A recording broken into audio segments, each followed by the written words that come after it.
이어서 5일의 공과의 말씀을 살펴보겠습니다. 공과의 말씀은 이제 감사절 주간이라 누가복음 7장 11절에서부터 19절까지 있는 말씀인데요. 말씀의 제목은 감사하는 자가 되라 라고 되어 있어요. 뭐 하는 자가 되라고요? 감사하는 자가 되라. 여담입니다만 하나님이 제일 좋아하시는 과일은 뭐라고요? 감입니다. 감사드리세. 감을 제일 좋아한답니다. 감사드리세. 본문의 말씀에서 이제 감사하는 자가 되라 라고 하면서 이 말씀을 하고 있는데, 대지를 이제 4개로 이제 본과는 나눴는데, 먼저 이제 14절까지는 나병 환자 10명이 다 깨끗함을 받았다라는 거예요. 10명의 나병 문둥병자를 통하여서 예수님께서 이걸 통하여서 진정한 구원의 은혜가 어떤 자에게 임하는지를 교훈한 말씀인데, 두 번째는 그런데 한 나병 환자 하나님께 돌아왔어요. 예수님께 돌아와서 그 감사를 표했습니다. 15절 16절. 근데 나머지 9명 감사하지 않았어요. 17절과 18절.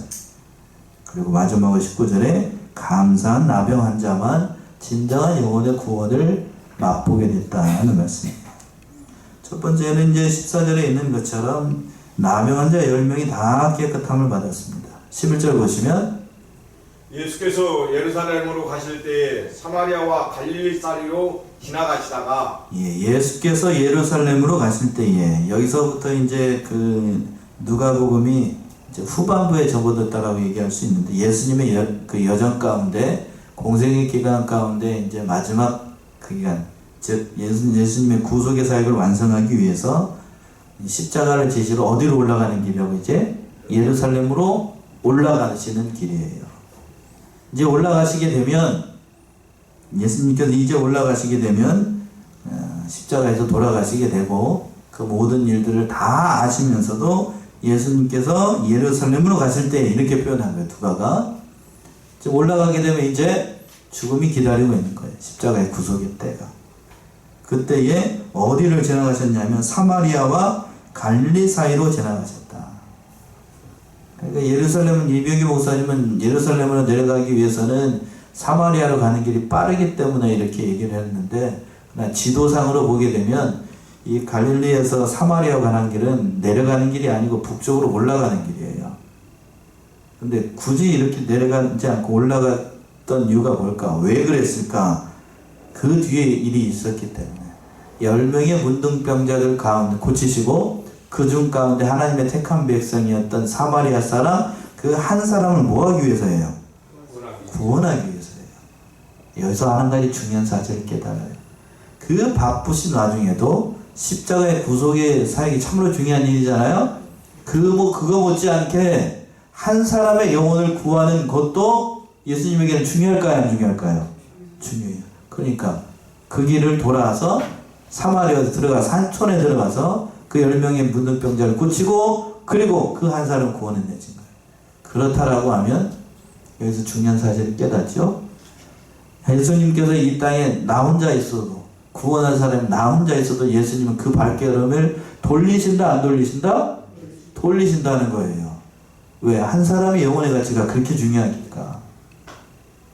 그러니까 이 사실을 깨닫고, 내가 이렇게 생겨먹어서 예수님이 나의 기도를 들으실까?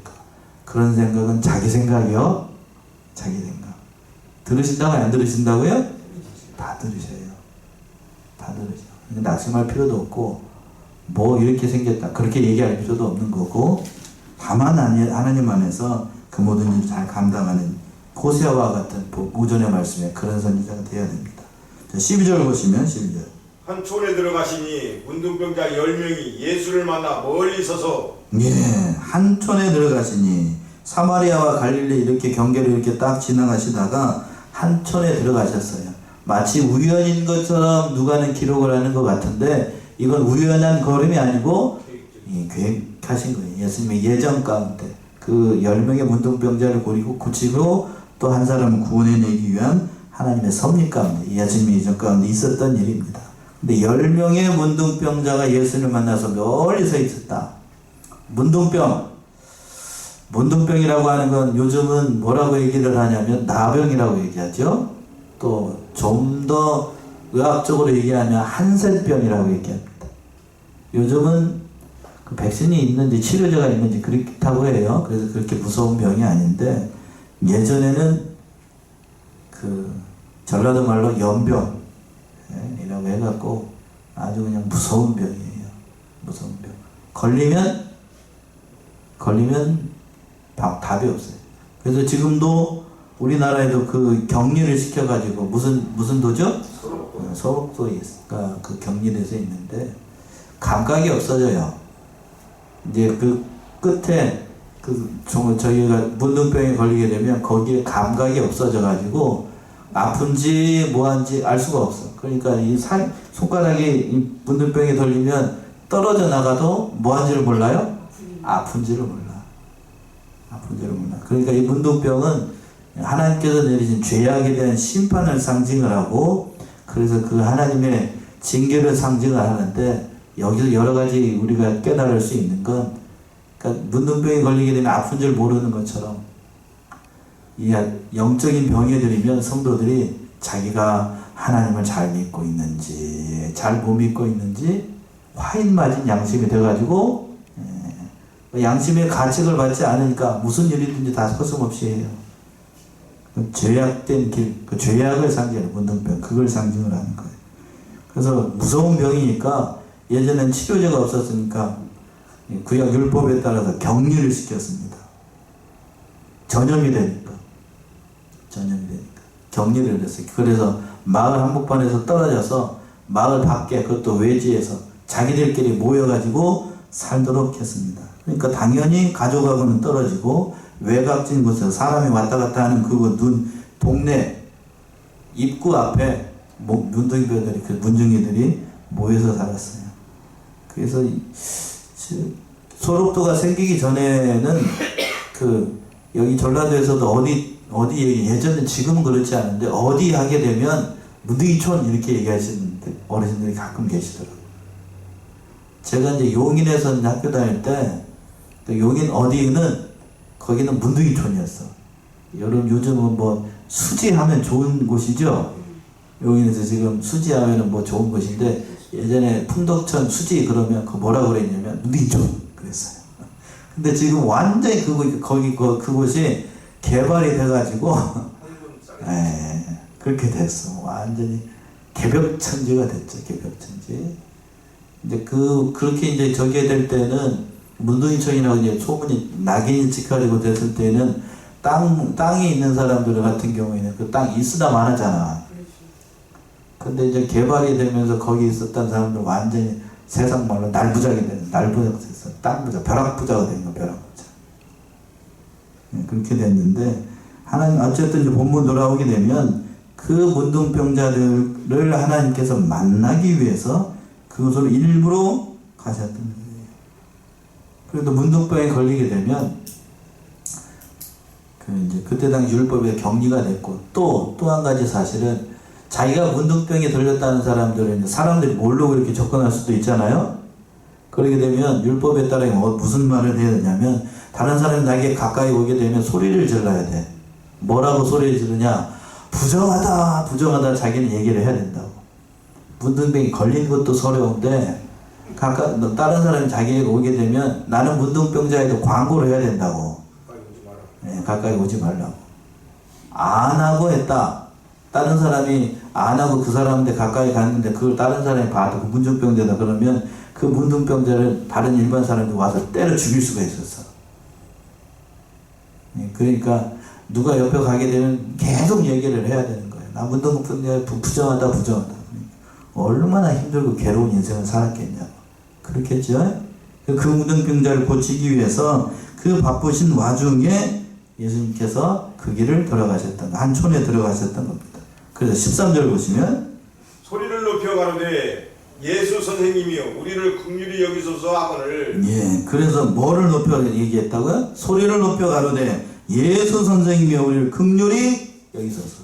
소리를 높여서 가르쳤다는 얘기는, 그러니까 자신이 문둥병에 들어가지고 그 예수님이 아니면 고쳐줄 수 없다는 그런 의미도 담겨 있지만, 앞에서 제가 얘기했죠?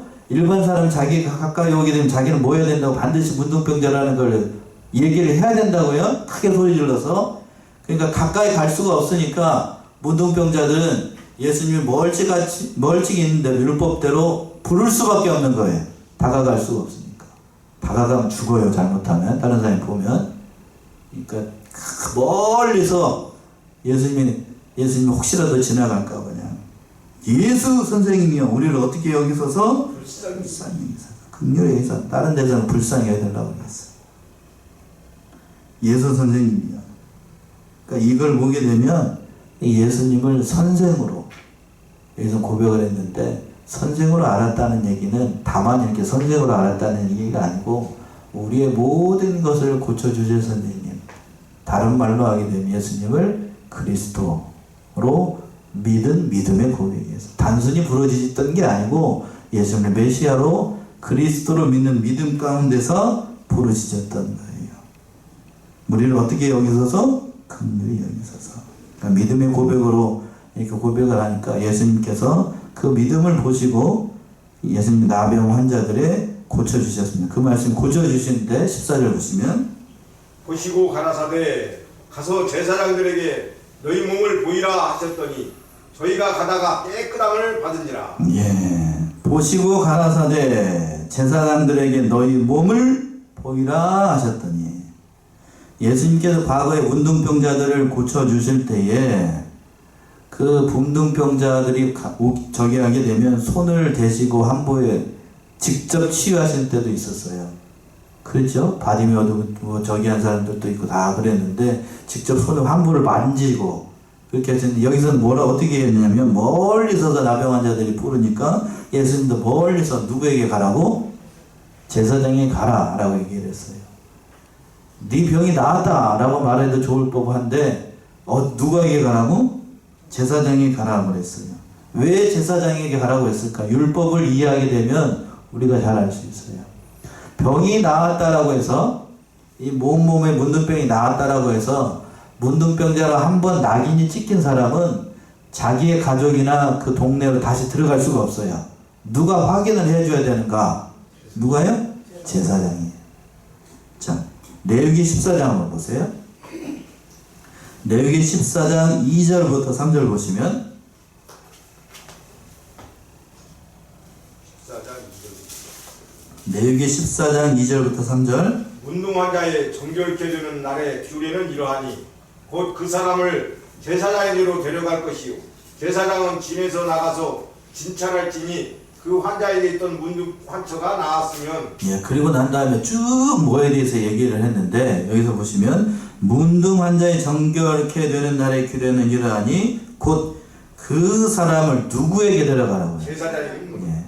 우리 상식적으로 얘기하면 병에 걸린 사람 제사장한테 가야 됩니까? 의사한테 가야 됩니까? 의사한테 확인해야 되는데, 여기는 문둥병은 의사가 아니고 누구에게? 제사장. 그래서 제사장에게 가서 진짜로 문둥병인지 아닌지를 제사장이 육안으로 확인을 해요. 진짜를 한다고. 그리고 일주일 동안 격리해보고 진짜로 문둥병이라고 하면 제사장이 이 사람 문둥병자니까 무리에서 나가서 격리를 시킵니다. 다시 들어올 때에도 여기도 3절에서 그랬죠. 제사장이 진에 나가서 진찰을 할지니 그 환자에게 있던 문둥병의 환자가 어떻게 됐으면? 나았으면 이렇게 정결케 하는 의식을 다 하고, 그리고 난 다음에 확인을 받아서 다시 어디로? 본래에 있던 가족의 품으로 또는 그 동네로 들어갈 수 있도록 제사장의 권한이 있어요. 제사장. 그러니까 제사장의 권한이 막강했죠. 예전에는 이스라엘 사회에서. 왜 그런가? 앞에서 제가 말씀드렸어요. 문둥병은 하나님께서 죄에 대한 심판으로 주신 것이기 때문에 그걸 잘 아신 하나님께서 이걸 아시기 때문에 이렇게 얘기해요. 의사로부터 진찰을 받지 않고 제사장의 허가를 받아서 이렇게 하게 합니다. 그러니까 저희가 가면 14절 돌아오시면 14절 하면 저희가 가다가 모함을 받았다고요? 깨끗함을 받았어요.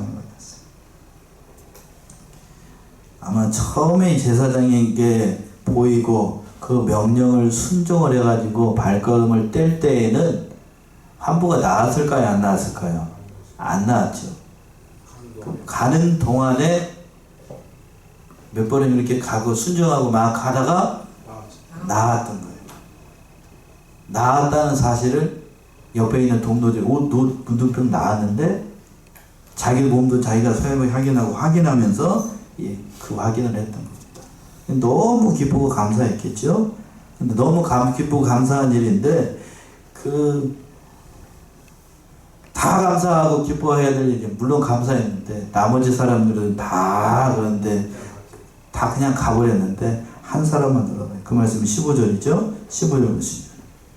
그 중에 하나가 자기의 나은 것을 보고 큰 소리로 하나님께 영광을 돌리며 돌아와. 예.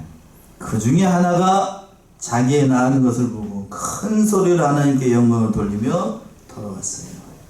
10명의 문둥병 환자가 다 예수님으로부터 치유함을 받게 됐는데, 근데 그 10명 가운데 하나만 자기가 나은 것을 보고 하나님께 영광을 돌리기 위해서 또 예수님 앞에 살해하기 위해서 예수님을 찾아온 거예요. 10명 중에 하나니까 무슨 조입니다. 무슨 조? 11조. 그렇죠? 어느 곳이든지 어느 집단이 됐든지 간에 반드시 뭐는 있다? 11조가 있다. 교회 안에서도 그런 것 같아요. 제가 이제 우리 교단에서 크다면 큰 교회들은 다녔었는데 거기도 마찬가지예요. 나머지 이제 한 300명 되는 교회이면은 11점이 몇 명이죠? 한 30명 돼요. 목사님 말씀이 참적으로 무슨 말을 하든지 토 안 달고 누구처럼? 오전에 말씀 누구처럼? 호세아처럼 그냥 죽으라면 죽는 신까지 하면서 순종하는 사람들이 몇 명쯤 되고 30명쯤 되고 나머지 한 100명에서 200명 뭐 하는 사람이고 구경하는 사람이고 나머지 30명은 뭐 하는 사람이고 뭔 일을 시키든지 트집만 잡고 불평하는 사람이야. 어느 집단이든지 다 그런 사람이 있어. 어느 곳이든지 다 마찬가지. 어느 곳이든지. 근데 오늘 본문의 말씀을 보게 되면 딱 한 명만 예수님 앞에 감사 인사를 드렸어요. 딱 한 명.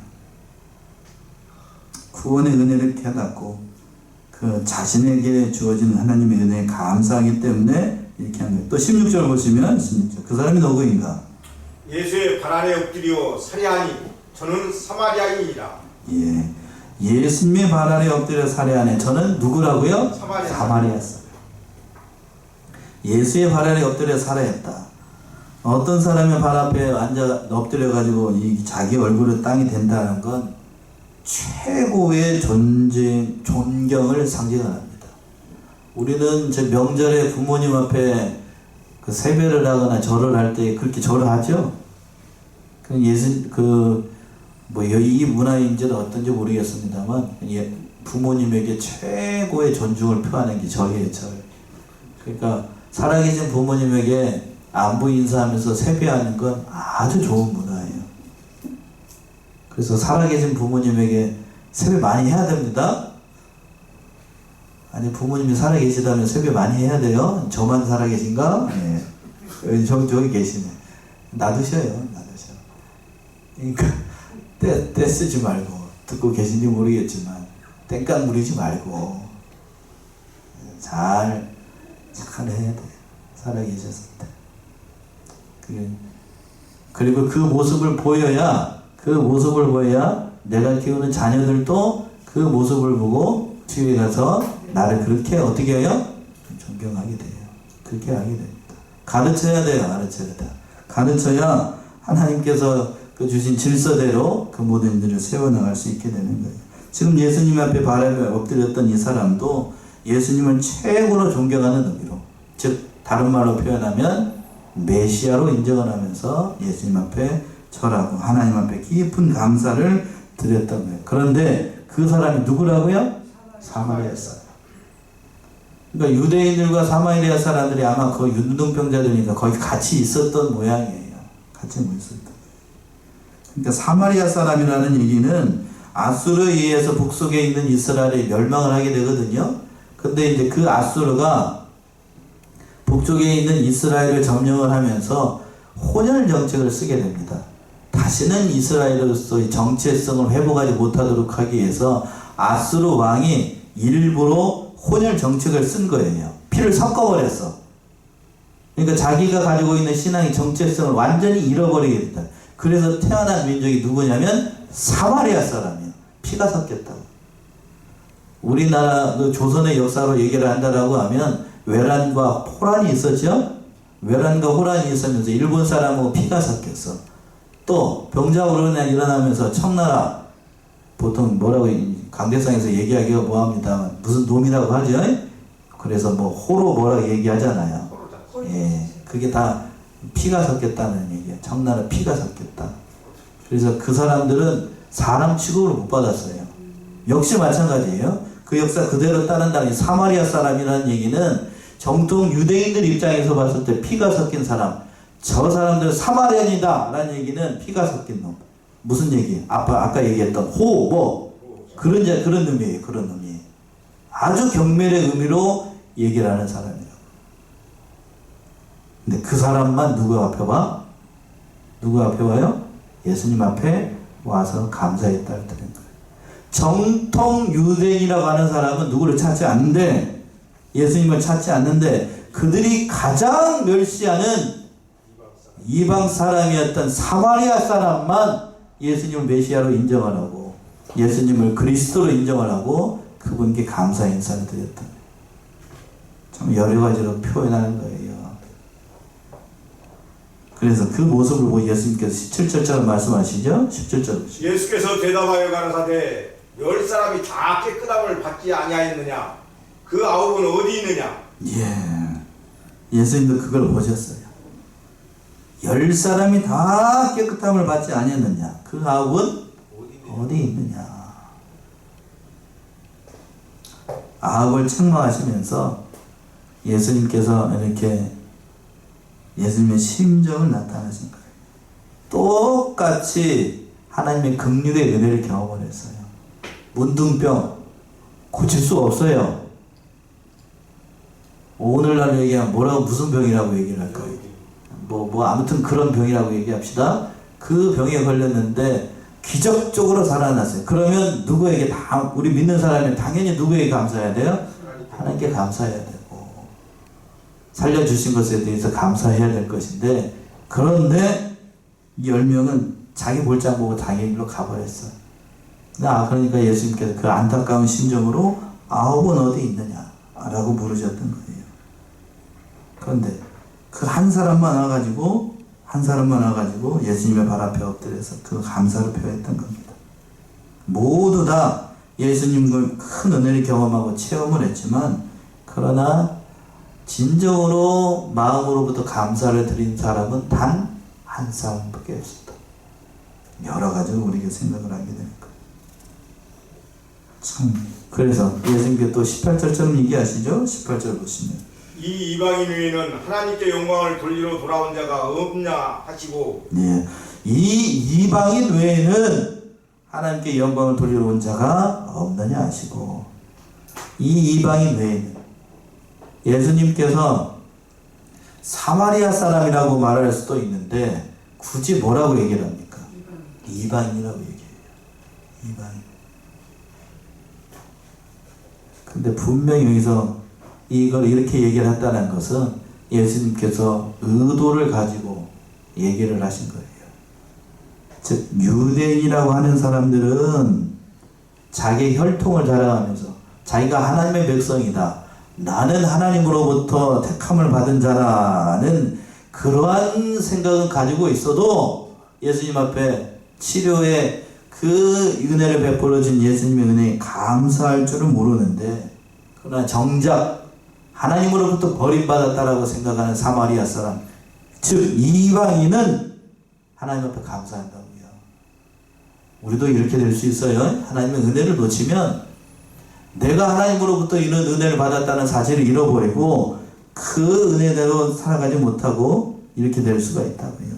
결국 이 말씀은 신학적으로 얘기를 한다라고 하면 그 구원의 복음이 유대인들보다 누구에게 임하게 될 것을 상징적으로 보여주는 거냐면 누구에게요? 이방인에게. 그 예수님께서 베풀어진 구원의 은총이 유대인들에게 임하는 게 아니고 누구에게? 이방인에게 갈 것을 얘기하는 거예요. 그래서 그렇게 됩니다, 실제로. 사도행전 28장 한번 보세요. 사도행전 28장 27절에서부터 28절.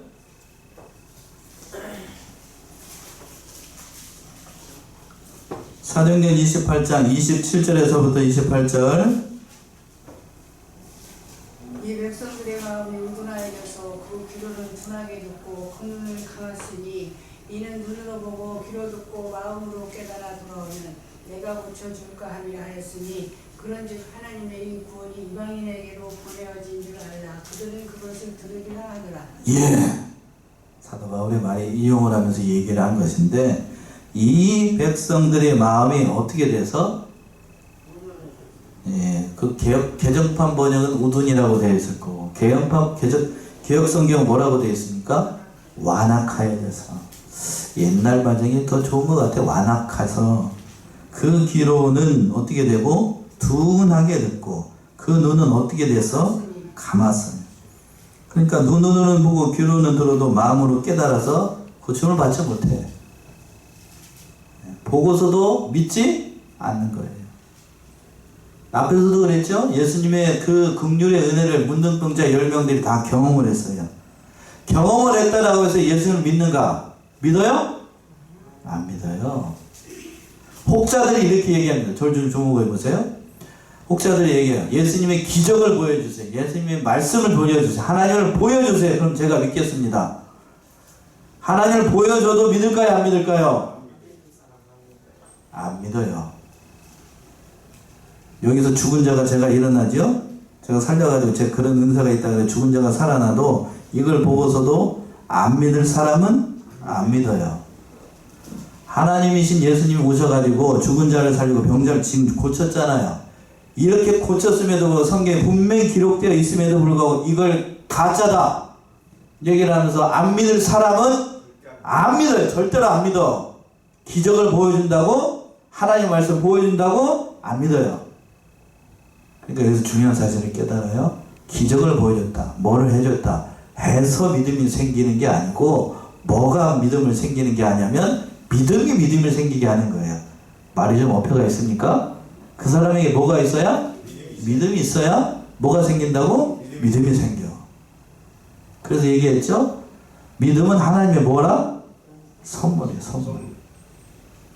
행해서 난 게 아니라 뭐하지 못하게 하기 위해서 자랑하지 못하기 위해서. 에베소 2장 7절 8절 이제 한번 봅시다. 에베소서.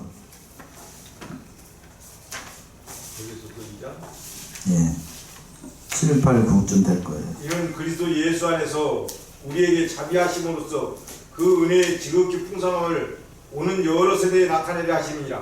너희가 그 은혜를 인하여 믿음으로 말미암아 구원을 얻었나니 이것이 너희에게서 난 것이 아니요 하나님의 선물이라. 행위에서 난 것이 아니니 이는 누구든지 자랑치 못하게 함이니라. 예. 8절에서 그랬네요. 너희가 그 은혜로 말미암아 믿음으로 말미암아 뭐를 얻었느니? 구원을 얻었으니 이것이 너희에게서 난 것이 아니요 누구의 선물? 하나님의 선물이다. 행위에서 난 것이니 아니 이는 누구든지 뭐하지 못하게 자랑하지 못하게. 그러니까 믿음을 하나님께서 주셔야 믿음이 생겨. 내가 믿음이 있다라고 해서 생기는 게 아니고 오늘 본문의 말씀이 그대로 적용한다라고 하면 이 사람들 기적을 경험했다라고 해서 문둥병이 나았다라고 해서 예수님을 믿는 믿음이 생기는 게 아니에요. 참 안타까운 거예요. 뭘 자꾸 그러니까 뭘 보여주세요. 뭐를 좀 낫게 해주세요. 그렇게 기도할 게 아니고 뭘 달라고 기도를 해야 됩니까? 믿음을 달라고 기도해야 돼요. 믿음이 있어야 다른 건 결과적으로 나타나요. 저 옆에 단감나무가 있죠? 제가 안 따고 몇개 남겨놨는데 단감을 믿음이라고 표현한다라 하면 믿음이 있어야 그 결과로서 뭐가 열린다고요? 감이 열려. 근데 이게 없으면 감이 열릴 수가 없어요. 그건 그게 중요하다고요. 그러니까 있게 하는 게 믿음이에요. 근데 나머지 9사람 그 믿음이 없었어. 육신적으로만 예수님을 바라보는 믿음이 있었지 영적으로 예수님을 그리스도로 영접하는 믿음이 그들에게는 없었다는 얘기예요. 그래서 19절처럼 얘기 안 하는 거예요. 19절. 그에게 이르시되 일어나 가라. 내 믿음이 너를 구원하였느니라 하시더라. 예, 19절 우리 압도합시다. 19절 시작. 그에게 이르시되 일어나 가라. 내 믿음이 너를 구원하였느니라 하시니라. 뭐가 구원했다고요? 믿음이 구원했어. 아주 귀한 말씀이에요. 가장 중요한 건 인간에게 가장 중요한 건 믿음이에요. 병을 고침을 받았다. 그건 중요한 거 아니에요. 물론 중요하죠. 요즘 어제도 그랬습니다만 제가 다 말씀 녹화 중이라서 다 말씀 못 드리겠는데 다 아픈 분들이 오셨어. 우리 저기 노건사님도 금요일 때 참석해서 더 잘 아시겠지만 거기 저기 오신 분들이 다 상태가 언제 치고 아이고 아이고 그러네. 아이고 아이고 소리 나와 다. 나만 아이고 아이고 안 하는 것 같아. 네. 그러니까 오셔서 한번 뭘 보셨어야 되는데 다 70대고 80대 분들이 오셨어요. 제가 그 교회를 떠난 지 몇 년이 됐는데 8년이 지났는데 그러니까 하나님의 은혜고 윤석 집사님 여기 계셔서 뭐 오신 것이기도 하겠지만 전적으로 누구의 은혜죠? 은혜죠. 하나님의 은혜. 설명이 불가능한 거예요. 저 같으면 안 가. 거기 뭐 하려고. 돈도 많이 들고. 예. 저도 도봉교회 가서 잘 하라고 하면 제가 한번 움직이려고 그러죠. 제가 움직이면 집사람이나 우진도 같이 가야 될 거 아니에요. 이제 24일날 제가 한번 저기 가야 되는데 전에 있던 스승 목사님, 이창호 목사님 장로 장립식이 있어서 빠질 수가 없어서 가야 돼요. 근데 이제 예배 끝나고 오후 예배 끝나고 가야 되니까 저 차로는 못 가고 도저히 시간이 안 돼. 7시인데 그래서 KTX를 예매를 했는데 예매를 하니까 왕복 차비가 장난이 아니에요. 제가 젊어서 한번 움직이려고 그러면 금액으로 그냥 갈 수도 없으니까 빈손으로 갈 수 없으니까 저기까지 하게 되면 계산을 해보니까 이만큼이더라고요. 손가락 3개. 예? 그렇죠? 그만큼은 돼야 가지고 가요. 왕복을 할 수 있다고. 그 먼 길을 와가지고 한 사람씩 다 그만큼 들어갔을 건데 너무 감사해요. 감사해요. 그렇게 움직이게 하는 것도 결국 뭐라고요? 믿음입니다. 하나님의 은혜고 믿음입니다.